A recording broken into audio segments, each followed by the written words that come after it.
Hola, ¿qué tal? Buen día.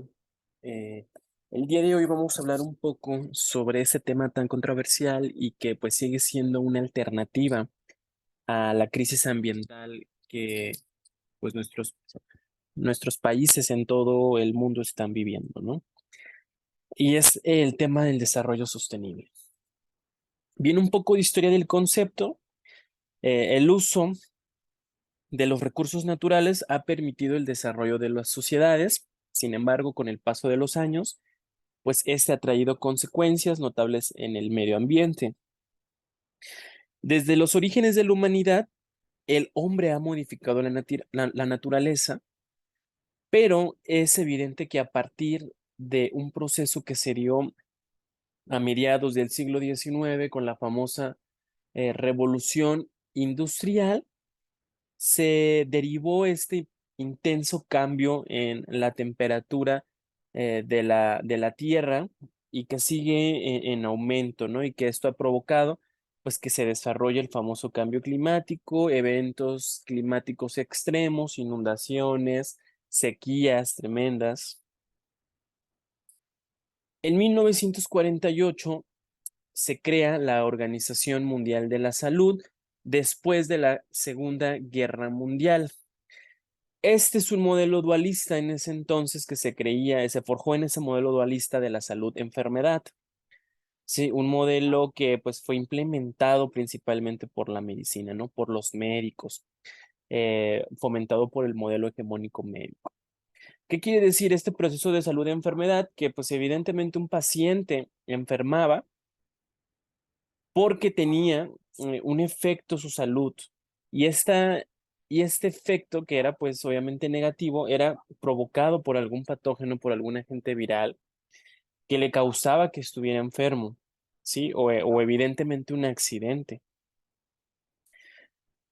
Pero con el pasar de los años, ahí en los sesentas, Rachel Carson publica un libro muy famoso que se llama La Primavera Silenciosa, el cual recomiendo para que tengan oportunidad de leer, donde habla precisamente sobre la capacidad de los pesticidas, ¿sí? ¿Qué efecto estaban causando el uso desmedido de pesticidas en Estados Unidos? Y precisamente se llama la primavera silenciosa porque se estaban quedando sin aves, ¿no? Porque pues, las aves se alimentaban de agua en parques, así, y de la noche a la mañana dejó de escuchar el trinar de las aves. Lo que esto ya nos lleva como un indicador, ¿saben? Al momento de que se publica ese libro, pues iniciaron los movimientos ecológicos, la revolución verde, allá en los setentas, el modelo hippie que también traía una de estos objetivos, ¿no? De reintegrar a la naturaleza en nuestras vidas.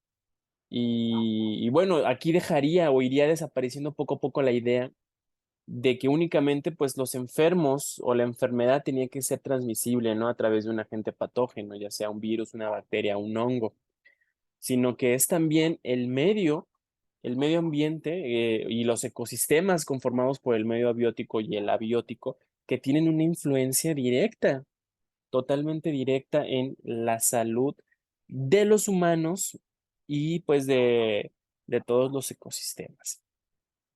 Ya en 1970, pues muchos gobiernos y miembros de la sociedad pues empezaron a sentir una seria preocupación por el deterioro de la naturaleza.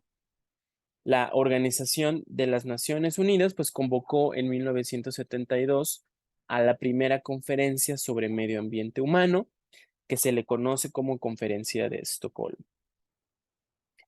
A mediados de la década de los 80, pues se desencadenó una crisis económica mundial que llevó a muchas personas a cuestionar y revisar las nociones del desarrollo que prevalecían en ese momento.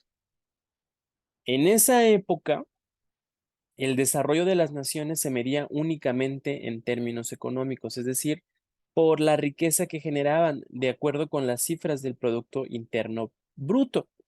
Es decir, hablar de recursos naturales es un término económico, sí, de extracción, de aprovechamiento. Cuando hablamos de ecosistemas, pues hablamos de conservación, de recursos bióticos, perdón, recuerden que recursos si decimos la palabra recursos, es trae un medio, un propósito, no una extracción. Factores, ahí voy a comentar, factores bióticos y factores abióticos, ¿no? Que conforman el ecosistema, ¿no? Hablar propiamente, es decir naturaleza, pues nos estamos refiriendo pues a todos los organismos que en ellos habitan y todos los procesos que se desarrollan dentro de los ecosistemas a través de cadenas tróficas, etcétera. Entonces, sí fueron los economistas, los empresarios, los que empezaron a otorgarle estos términos, pero ¿qué creen?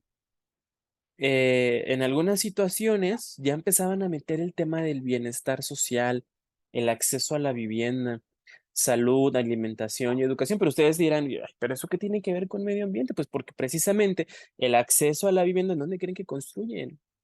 Sí, pues tienen que modificar el ecosistema para poder abrir paso ¿a qué? Pues a las casas, a cultivos, ¿no? Para poder alimentar a la población, para crear nuevas zonas urbanas, ¿no? Es evidente que si la población sigue creciendo, pues los recursos naturales se van a volver limitados.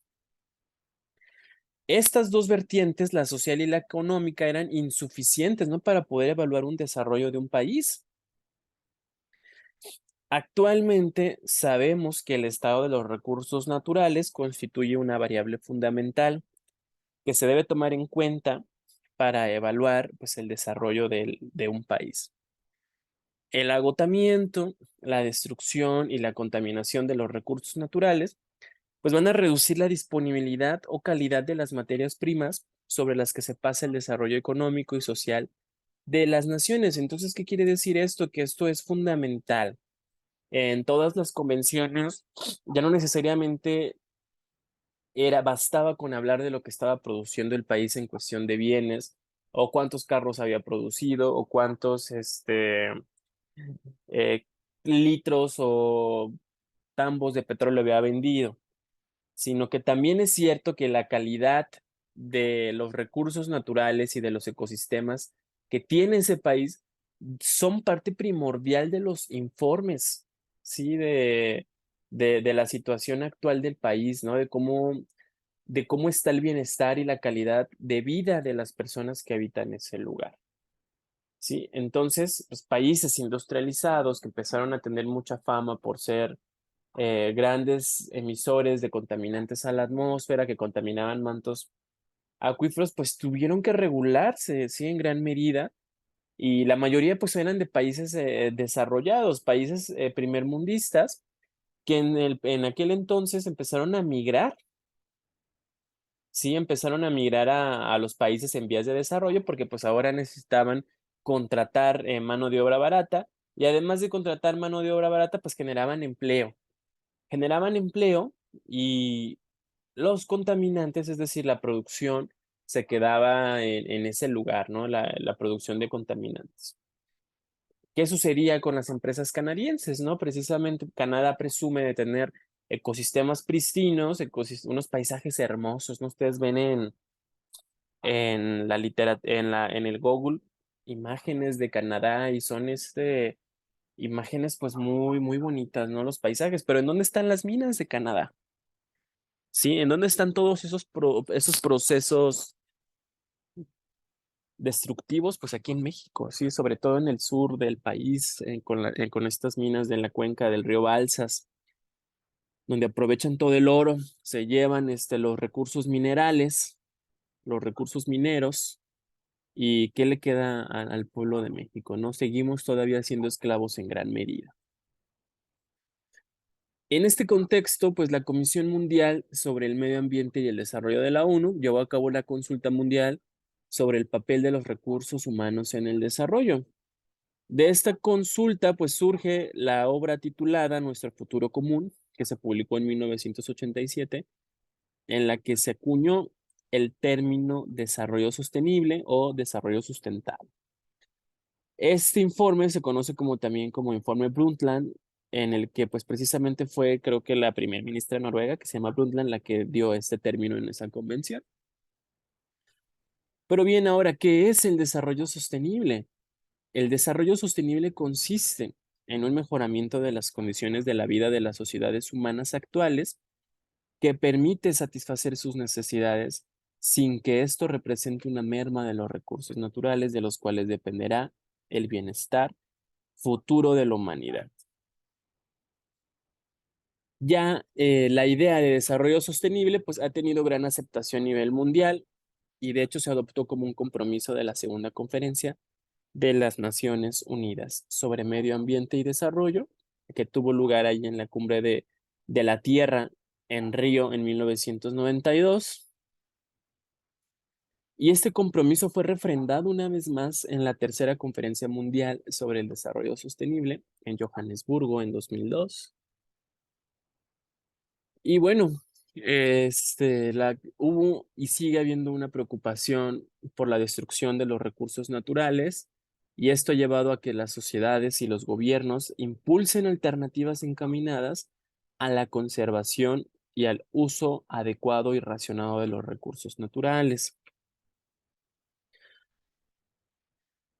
¿Cuáles han sido los rubros en los que se ha clasificado esas alternativas? Pues sí, una es la protección y conservación de los ecosistemas naturales y su biodiversidad en áreas naturales protegidas.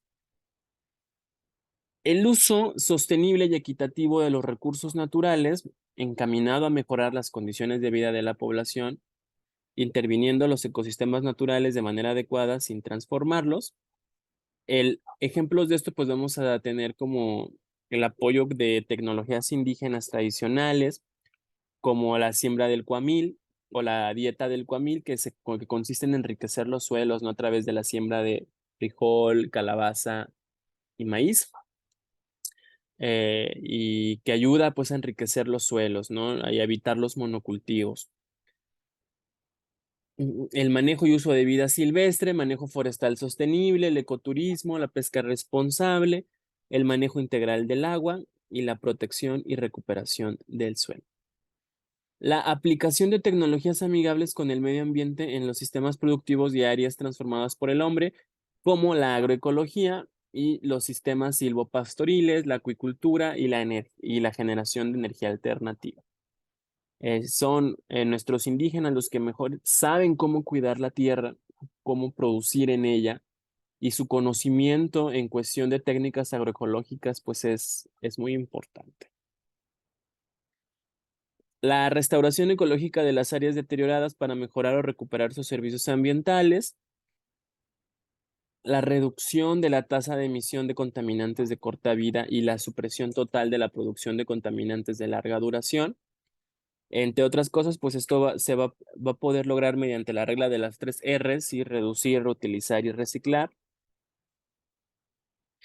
Y un eje fundamental pues son las áreas naturales protegidas, que son muy importantes ya que nos permiten cuidar todavía esos ecosistemas pristinos que tiene nuestro país.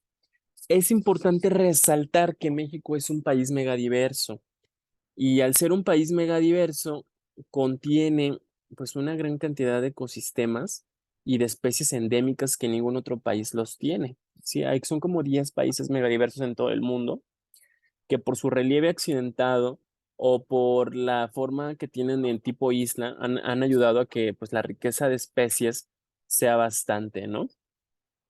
Entonces las ANP son estas unidades, son porciones de un país, tanto marítimas como terrestres, que van a estar destinadas específicamente a la protección de la diversidad biológica y de sus recursos naturales y culturales. En estas áreas se pretende garantizar la provisión de bienes y servicios ambientales que son indispensables para la sociedad.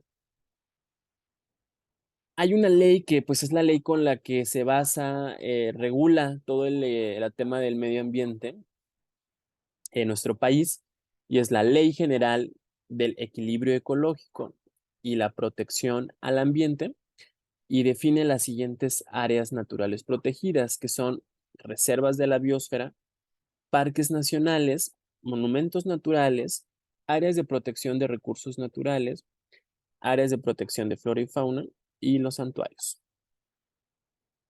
Bien, las reservas de la biosfera están localizadas en áreas de importancia biogeográfica a nivel nacional, en las que se encuentran representadas uno o más ecosistemas no alterados significativamente por la acción del ser humano, o que requieren ser preservados y restaurados, en los cuales habitan especies representativas de la biodiversidad nacional, incluyendo las consideradas endémicas, amenazadas o en peligro de extinción.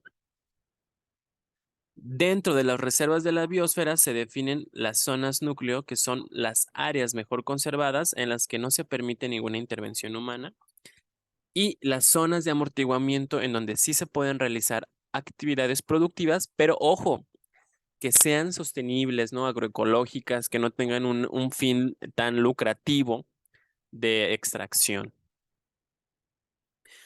Aquí tenemos como ejemplo, pues, el Alto Golfo de California y Delta del Río Colorado en Baja California, ¿no? Son ejemplos de reservas de la biosfera. Tan solo estas reservas de la biosfera, pues, cuentan con 934,756,25 hectáreas. Tenemos a los arrecifes de Siancán en Quintana Roo. Y bueno, pues vean los paisajes, ¿no? Están increíbles, son algo maravillosos. Imagínense la riqueza de especies que guardan y pues por eso deben ser conservados. Tenemos los parques nacionales que se van a representar en uno o más ecosistemas que van a formar áreas importantes por su belleza escénica, su valor científico, educativo, recreativo o histórico, por la existencia de flora y fauna, por su aptitud para el desarrollo del turismo o bien por otras razones análogas de interés general.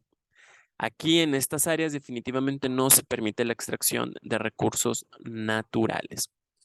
Tenemos como ejemplo pues la Bahía de Loreto, el Teposteco, Huatulco, la isla Contoy, el Ixtlaxíhuatl, Popocatépetl, las lagunas de Montebello, Palenque, Tulum, las cumbres de Monterrey.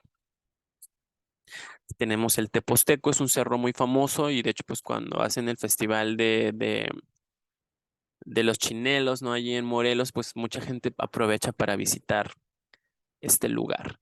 Tenemos Palenque, Chiapas, ¿no? Estas pirámides increíbles. Tulum, en Yucatán, que son lugares muy turísticos y pues algunos son muy caros, ¿no? En el caso de toda esa zona de Tulum. Tenemos monumentos naturales, que son áreas que contienen uno o varios elementos, consisten en lugares u objetos naturales que por su carácter único o excepcional, interés estético, valor histórico, científico, pues están incorporados a un régimen de producción absoluto. Tenemos aquí el Cerro de la Silla, el Monumento Natural Bonampak, el Yaxchilán o el Yagul. Tenemos la otra sección que son áreas de protección de recursos naturales, que son áreas destinadas a la preservación y protección del suelo, de las cuencas hidrológicas, del agua y en general los recursos naturales localizados en terrenos de aptitud preferentemente forestal. Tenemos como ejemplo ahí la cuenca alimentadora del Distrito Nacional de Riego 043, ahí en Nayarit.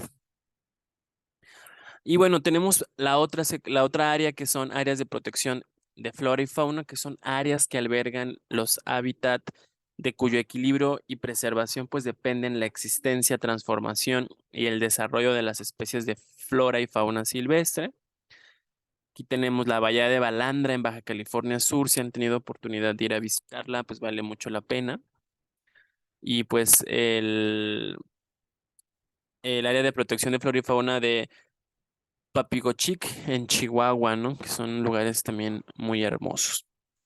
Por otra parte, también tenemos los santuarios, que yo sé que pues alguno de ustedes ha ido al santuario de la mariposa monarca, ¿no? Que son espacios que contienen una considerable riqueza de flora y fauna o se caracterizan por la presencia de especies, subespecies o hábitat de distribución restringida. Tales áreas pues incluyen cañadas, vegas, relictos, grutas, cavernas, cenotes, caletas u otras unidades topográficas o geográficas que pues interesa preservar o proteger. La leyenda vio más allá que cualquier otro. Habitó la Tierra por más tiempo de lo imaginado. Un hombre que vivió 969 años, más de 10 veces el promedio de vida actual, algo imposible. Sin embargo, existe una especie animal en la que cuando se acerca el otoño, nace una generación especial con la capacidad de vivir mucho más que las otras generaciones. Don que recibe con una misión específica, la de aprender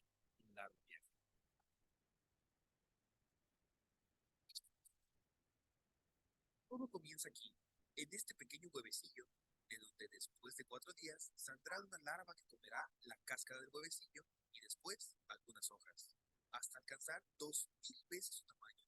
Imagina todo lo que tiene que comer. Ahora, tan solo 2 semanas después de haber salido del huevecillo, esta colorida oruga está lista para formar su tamaño.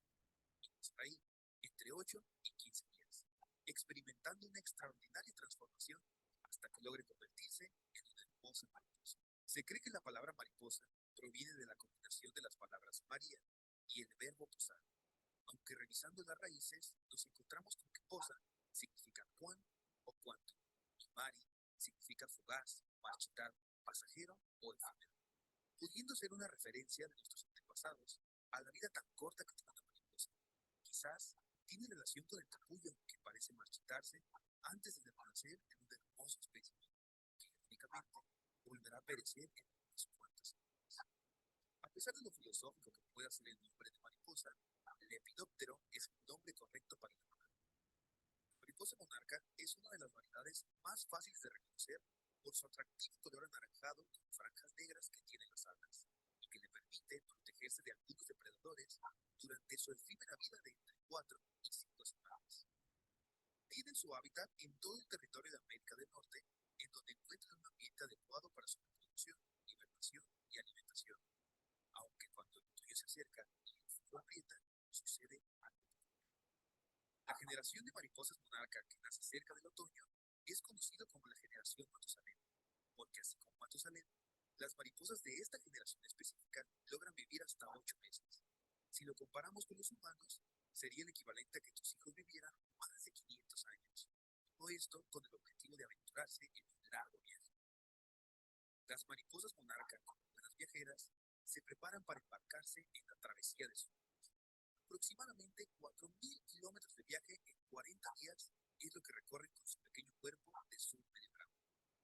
Este intenso viaje lo realizan en los meses de septiembre y octubre hasta llegar a México, a una región que se encuentra en la frontera entre Michoacán y el Estado de México, que a pesar de jamás haber visitado esta región, son capaces de guiarse con la ayuda del sol hasta encontrar los hermosos bosques del pino y oyamel, en donde la reciben con los brazos abiertos la reserva de la biosfera Mariposa Blanca, patrimonio de la humanidad.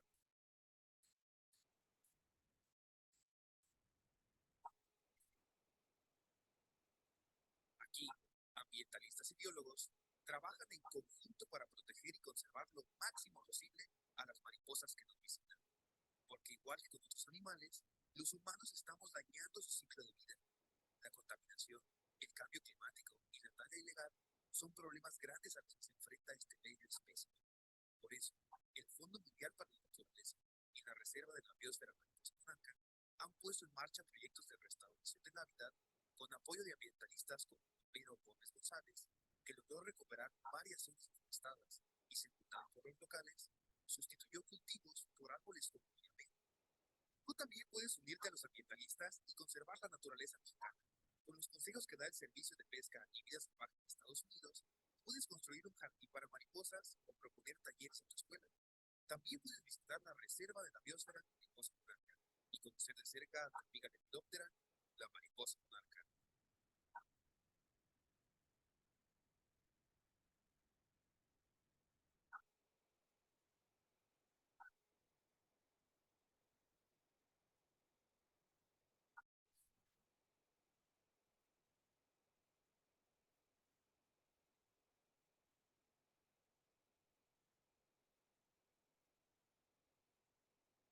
The butterflies, they go all the way to Mexico.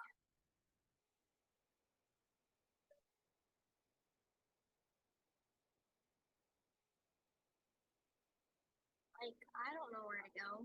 I don't go to Mexico. Like, how did they get there? It's like a mystery. After more than 2,000 miles, they've almost reached their winter home. There's a welcome party waiting to greet them.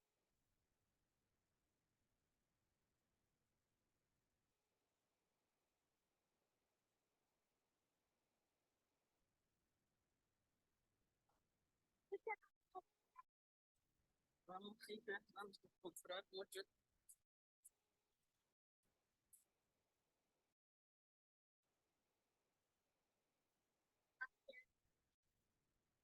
podemos adornar.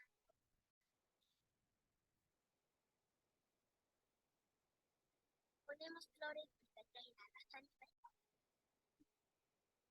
Es por el olor que están.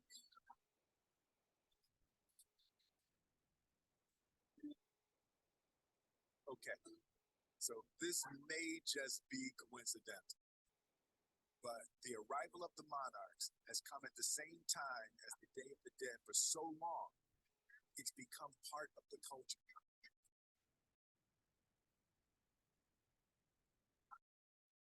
Las mariposas significan que son las ánimas.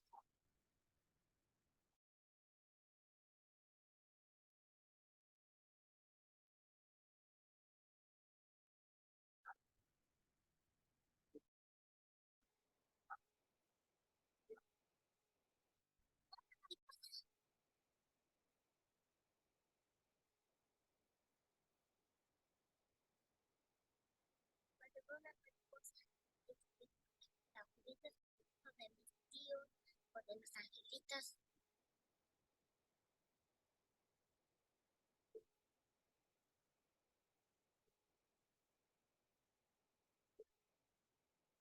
It's not just butterflies from Iowa that travel here. They're joined by immigrants from across the Midwest and as far north as Canada, all heading for refuge in forests of central Mexico.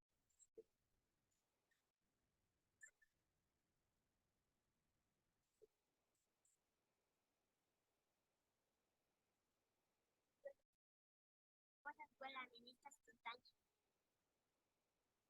Nunca han estado en México desde su vida.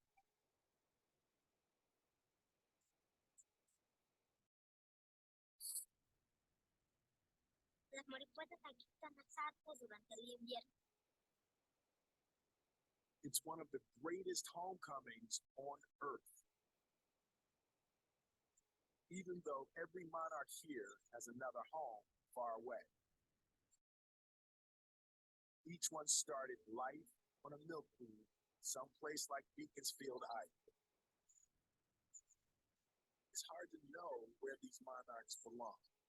Iowa, Mexico, on the wing, or all of them. These butterflies show that the earth has no borders. Everything is interconnected. Turns out, what happens in Vegas doesn't stay in Vegas. It's linked to the rest of the planet.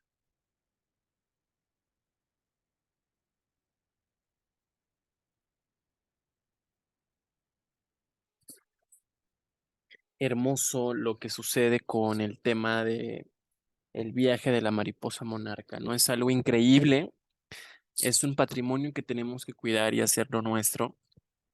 No hay que dejarlo a un lado. Tenemos el santuario Playa de Puerto Arista, ¿no? También en Chiapas, no solamente el de la mariposa monarca, aquí se liberan cientos de tortugas. Y bueno, pues un número ahí aproximado del 2022, México cuenta con 44 reservas de la biosfera, 67 parques nacionales, 41 áreas de protección de flora y fauna, 18 santuarios, 9 áreas de protección de recursos naturales y 5 monumentos naturales. En total, son 184 áreas naturales protegidas.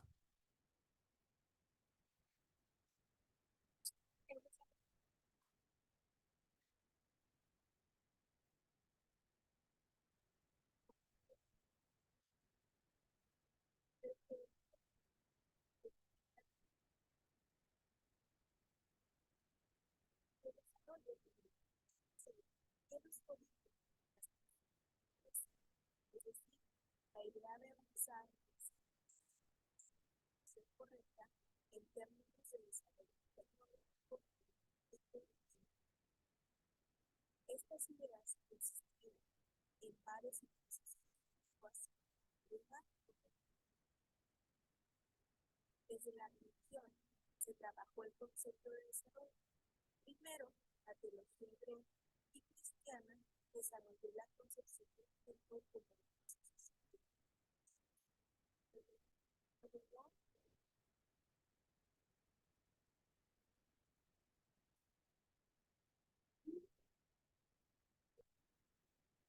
realmente la religión importante al como el milenarismo, ideas utópicas y la importancia de comparación.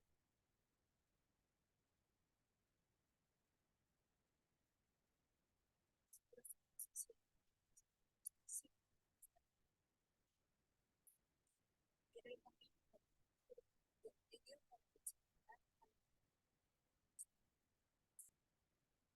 el siglo XX. El hombre, la idea de que era perfecto y alterarlo para producir bienes y servicios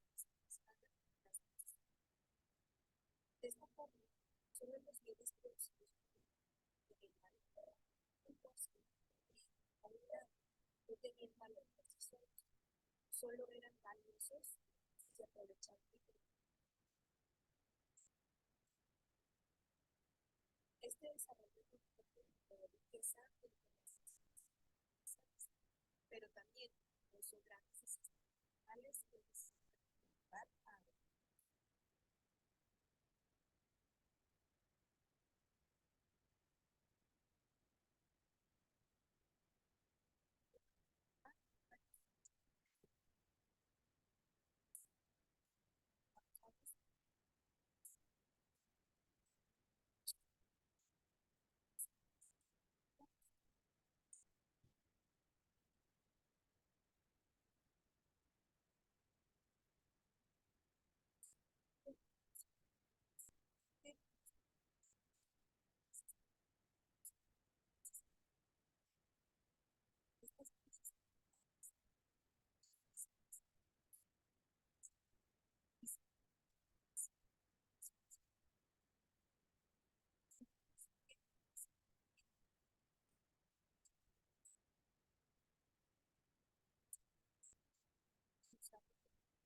a ellos querían también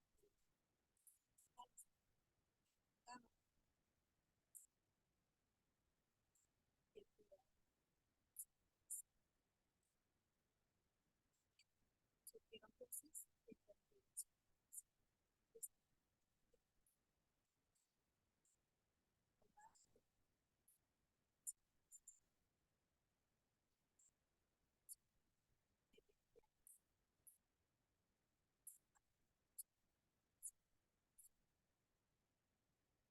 Otros utilizaban situaciones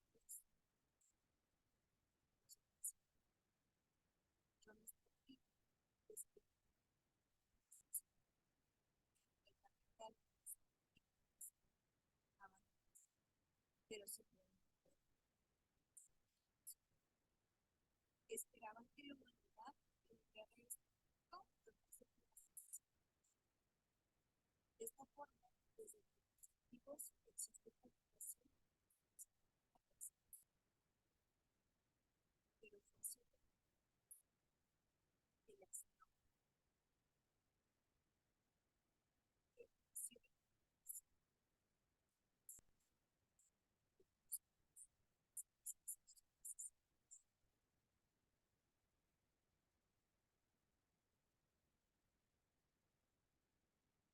en el siglo XX hubo optimismo por las avances tecnológicos, pero también preocupación por el incremento del consumo de recursos naturales, en especial después de la Segunda Guerra.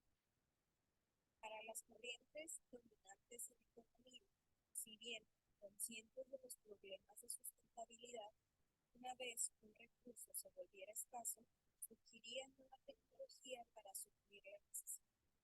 Para ellos, se debía continuar con el desarrollo y aumentar la productividad del trabajo humano para acabar con la pobreza.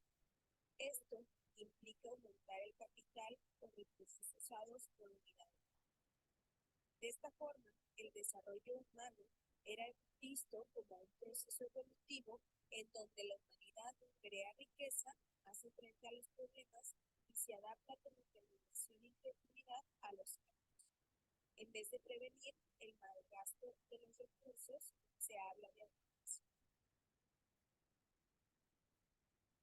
En los años 60 y 70 se publicaron investigaciones extensivas sobre diversos daños ambientales a gran escala. Estos estudios recibieron gran cobertura desde los medios de comunicación, películas, música, programas, etc., y popularizaron la idea de una posible crisis económica. Surgieron temores sobre si el crecimiento económico podría poner en peligro la supervivencia del ser humano. Las personas eran conscientes que la Tierra cuenta con recursos limitados. Sabían que exceder estos límites podría tener consecuencias catastróficas. Esta preocupación desembocó en el surgimiento de varias ONGs en defensa del medio ambiente, como Greenpeace o Friends of Earth. Además, el ecologismo se convirtió en ideología. También se celebró el Día de la Tierra por primera vez en 1970, una fecha clave para el desarrollo sustentable. En este periodo, las ideas de progreso, desarrollo, crecimiento y sustentabilidad empezaron a alinearse hacia el desarrollo sostenible. Estas ideas llevaron a cuestionar si el crecimiento económico era deseable. Para los economistas, este era deseable porque eventualmente la humanidad encontraría o crearía nuevos recursos para la economía. Para solucionar los problemas ecológicos y de desigualdad, confiaban en los desarrollos científicos y tecnológicos. Para los economistas, se debía parar el crecimiento económico y detener la explotación de los recursos naturales. En los años 70, el desarrollo y la conservación estaban en conflicto. La conservación era entendida como la protección de los recursos naturales y el desarrollo como la explotación de estos recursos. Eran términos contrarios. En este contexto, se empezó a hablar de un concepto que uniera ambas nociones. Así surgió el desarrollo sostenible. El desarrollo y la conservación ya no eran separados, sino dos elementos que debían buscarse conjuntamente. En el año de 1952, desde Estocolmo, la ONU empezó a hablar del desarrollo. Desde la ignorancia o indiferencia podemos hacer un daño masivo e irreversible al medio ambiente. Por lo contrario, desde el conocimiento y el accionar sabio, podemos lograr para nosotros y generaciones futuras una mejor vida en un ambiente acorde con nuestras necesidades y esperanzas. Un objetivo imprescindible de la humanidad debe ser defender y mejorar el entorno humano para generaciones presentes y futuras. Luego, en los años 80, se popularizó el paradigma del desarrollo sustentable y su uso se extendió. Pero fue la Comisión de Brundtland y su informe Nuestro futuro común en 1987 la que definió el término como lo conocemos hoy en día. El reporte se enfoca en explicar cómo es posible lograr al mismo tiempo la equidad social, el crecimiento económico y la protección o mantenimiento de los recursos naturales. En el año 2000, en el Cumbre del Milenio, 191 jefes de Estado y Gobierno acordaron trabajar en favor de 8 objetivos y 17 metas a ser cumplidas en 2015. Entre los objetivos estaban erradicar la pobreza extrema y el hambre, lograr la igualdad de género, garantizar la sostenibilidad entre los tiempos, reducir la mortalidad infantil, etc. En general, hubo avances muy importantes, pero aún también varios problemas persisten. En 2012, en la conferencia Río Más, se estableció un grupo de trabajo para desarrollar un borrador sobre los objetivos de desarrollo sostenible. Finalmente, en 2015, se crearon los Objetivos de Desarrollo Sostenible de la ONU para ser cumplidos en 2030.